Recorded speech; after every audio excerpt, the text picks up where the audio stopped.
You're too old, you're too young. It just is never a good time to do anything. All the things that I realize when I listen to my brain. And again, I'm doing this reflection series. I turned 40 this year. Yay. I've made it 40 years. There was a time where I thought maybe I wouldn't make it, even into my 30s, but here I am, and I am doing this series called Reflections, where I'm looking back over my life and trying to pinpoint some really important lessons that I had during that time, and in hopes that it helps someone. Maybe there's a younger version of myself out there somewhere that this really resonates with, and you can get a little boost, a little shortcut to some of these things that I know don't just happen to me, but happen to quite a few people. And maybe there's some lessons there for you.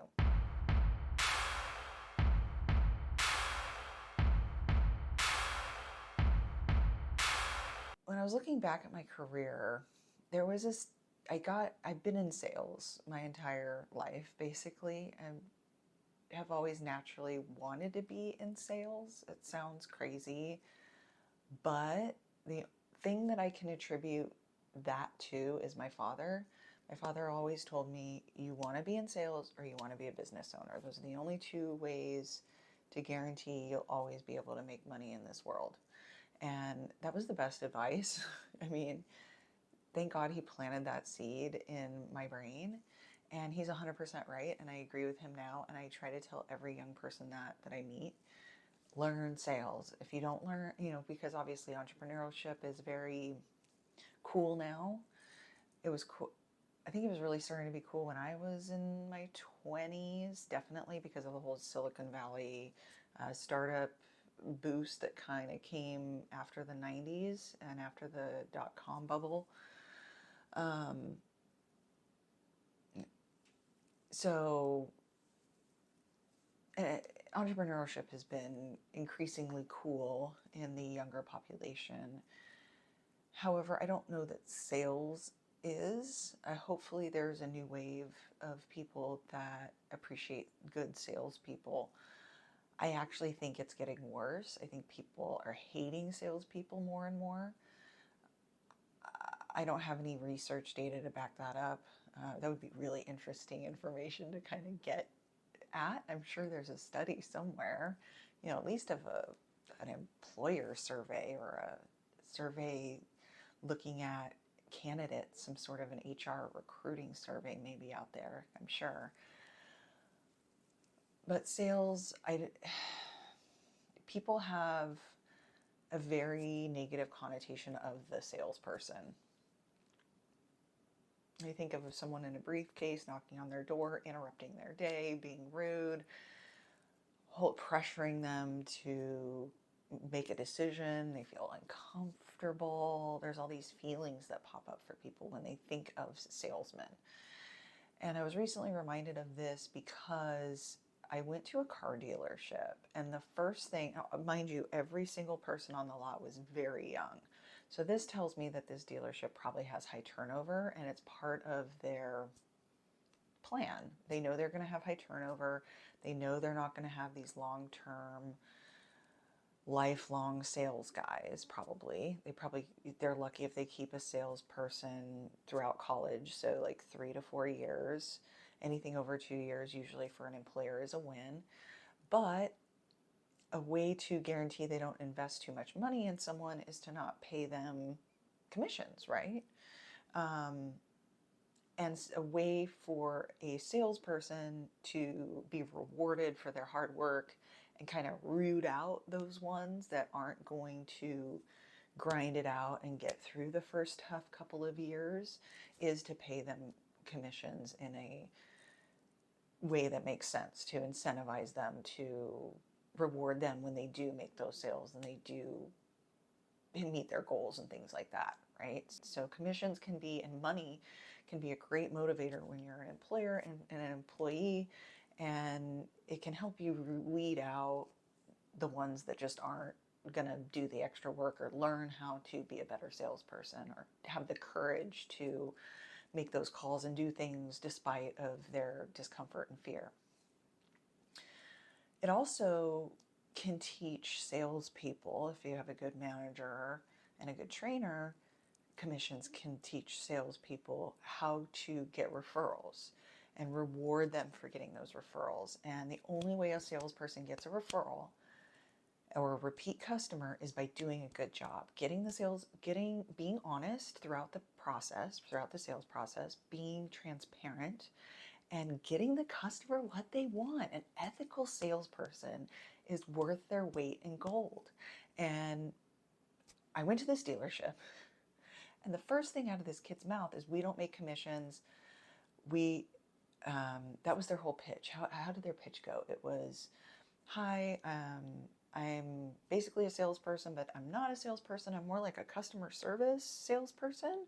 I don't get paid in commissions, and our strategy is to do a really good job showing you the cars you want. And then if we do a good job, hopefully you give us a good survey, and then I get paid a bonus or something like that. I said, okay, you should probably work somewhere else. And I got into this whole like philosophical debate about commissions with this employee. And I said, okay, well, I'm personally insulted by your pitch.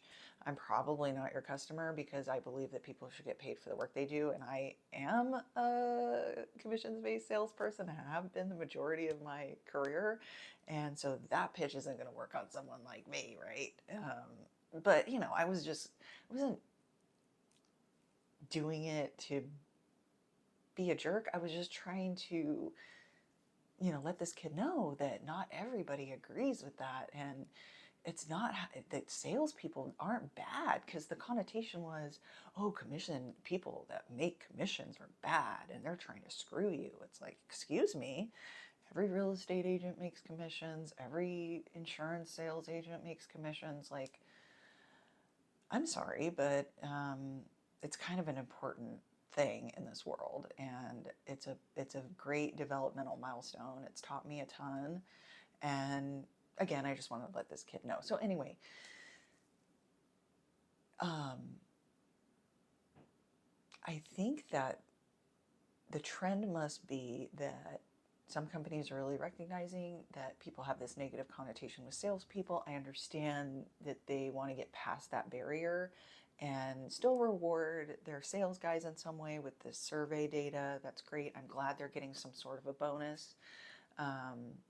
But I also think that commissions help young people and people just starting to get into business. They start understanding how business works, because you see how much the company's making, how much you're making, and then you know that Sally and Bob, all the service people that are handling customer service and the phones, and or you know, the mechanics repairing the cars, or all the support staff, that those people cost money too. So you start realizing, oh, my employer, even though I'm making 20%, my employer is getting 80%. They're using that 80%, if they're using it well, to service the shit out of my clients. And I appreciate that. And you start appreciating more of the work that and the decisions that your management and if you're working for a good company, your employer and your management, the decisions that they're making. And you're learning that, you know, where all the costs go. And maybe you're not seeing every single cost, but I think it really helps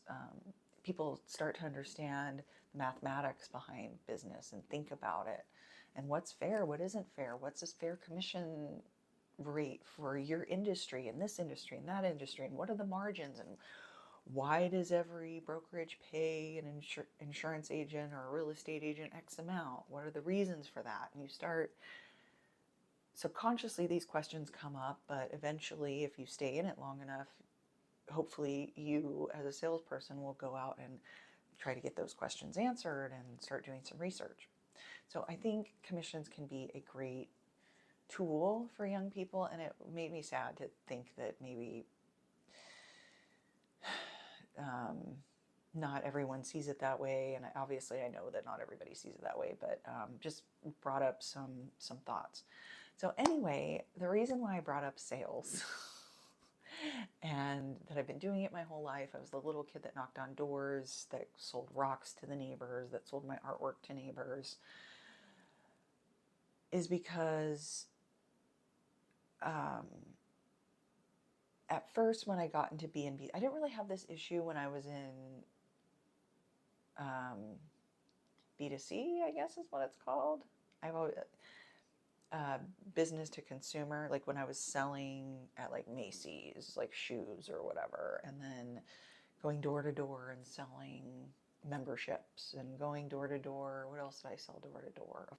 Paint. I helped my brother when he started a business to sell house painting, um, varsity painters or something like that. It was great. It was so fun. Um, anyway, when I went over to B2B, I had this thing change in my brain that I was too young. Like, what do I know about business? I'm, 20 years old when I start, and these guys have so much experience. I mean, they're running companies, they're dealing with millions of dollars and bills and overhead and rent and employees and hiring and firing, and wow, they have a master's in business and administration. And what do I know? I'm this 20-year-old kid that barely graduated college. I didn't even technically graduate high school.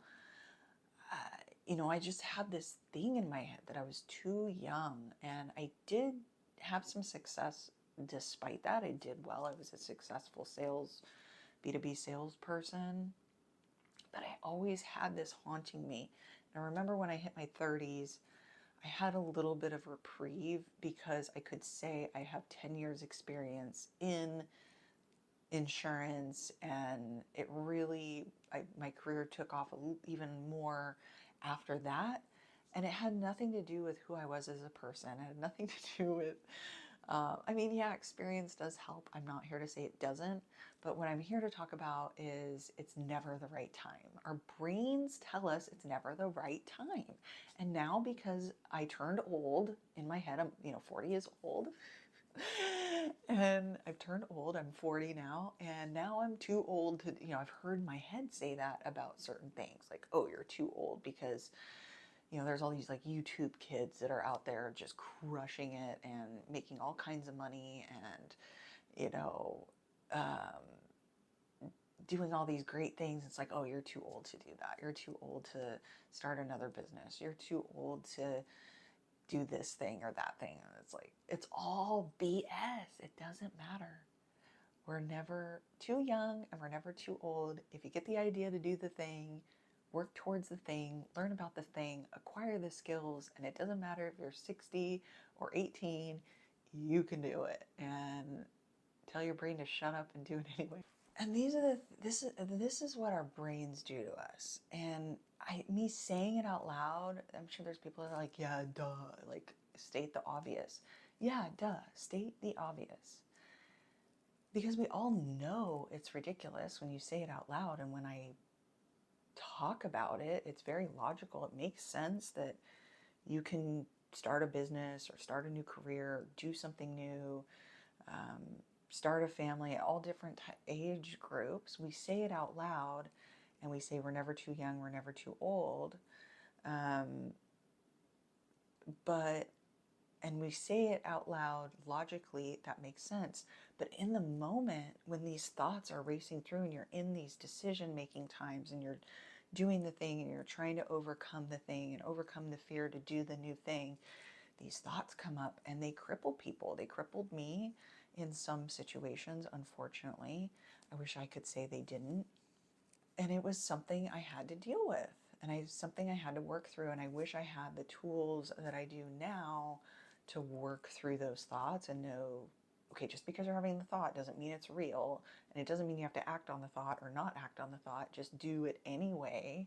That's what I've learned is, okay, have the thought. Is the thought real?